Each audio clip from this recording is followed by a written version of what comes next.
Number 2 draft picks generally don't have a great track record of becoming great players, with that pressure at that spot not being the same as being drafted number 1, and those drafted after were never hyped up as much to begin with anyway.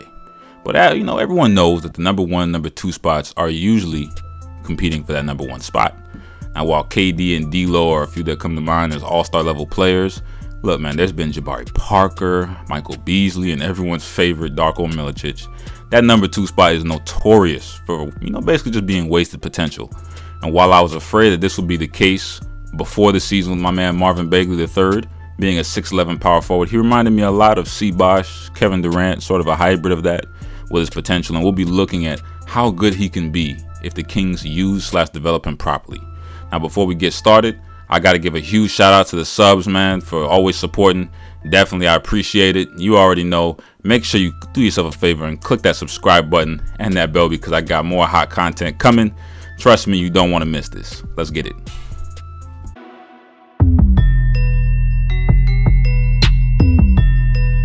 MB3, from a physical tool standpoint, has just about everything you could want out of a potential NBA star. He has good speed to run the floor, a great first and second bounce, great length, decent strength for a 19-year-old, has a good handle for a big. His jumper is solid from the mid-range. However, it can't be considered a stretch 4 right now, because he shoots about 24% from 3. And, he's shooting a bad but not god-awful free throw percentage. All right. Now, so where do we go from here with these tools? Well, as Kings management, I have to give him credit. As I said before, earlier on in the season, back in like November, October, they have seemed to have improved greatly since acquiring Vlade Divac as GM. And they have drafted a high-level prospect point guard in De'Aaron Fox, who will make life easier for MB3, as well as the spacers on the floor for Sacramento. Now, but the real issue with his development is that I'm seeing that Dave Yoger, he's kind of figured out a cheap and easy way to make Sacramento good right now, which is to use their youth and speed to their advantage and play a fast-paced basketball game.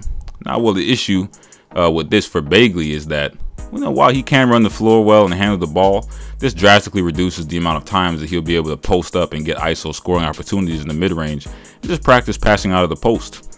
Now, basically, he won't be able to get to his spots to go to work, because the Kings are very, very much 3-friendly right now, and they basically take him from anywhere at any time early on the shot clock.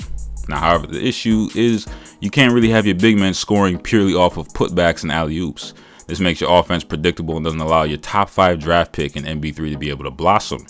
But what really is the ceiling for MB3? Let's look at his comparisons in stature and play style and really see. While I don't believe that he'll score as much as KD or have the the versatility of it, I believe that with that handle at that size being paired up with an athletic point guard, with a lot of pace, man, a lot of pace, like De'Aaron Fox, we should, that he really should go back and watch some 2012 KD tape. I really do think that this offseason he needs to find Chris Bosh and also seek out an apprenticeship there, because C. Bosh handled a reduced role in that Miami offense very well. His defensive instincts made him integral to those Heat finals and championship runs. Now, Bagley should be watching a lot of Toronto C. Bosh tape in order for his offense to grow from a skills standpoint.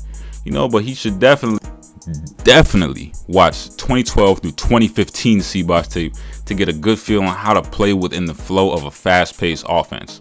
While Miami didn't go ballistic on the threes, I mean, they shot a lot, but they didn't go ballistic.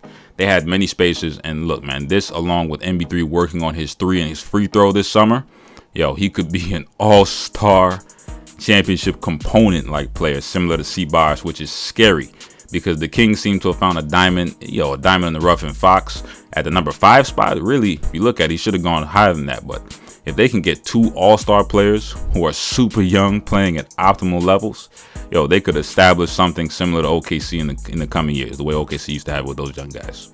Now, that was it for this one. Look, man, I called out from November. You guys can go back and look. I've been said this about Sacramento. I'm not just hopping on the bandwagon. I hope MB3 can keep his grind on and keep showing out. Other night he had a nasty 180 layup, and I also saw alley-oop. I also saw him in the Rising Stars game doing his thing. All right, now he's been getting there how he fits in with Sacramento, but there has to be more. Has to be more. You can be so good, but potential really, it's not anything until it's actualized. Now, definitely thanks for making it to the end of this video. Click that subscribe button and that bell to keep up with new videos.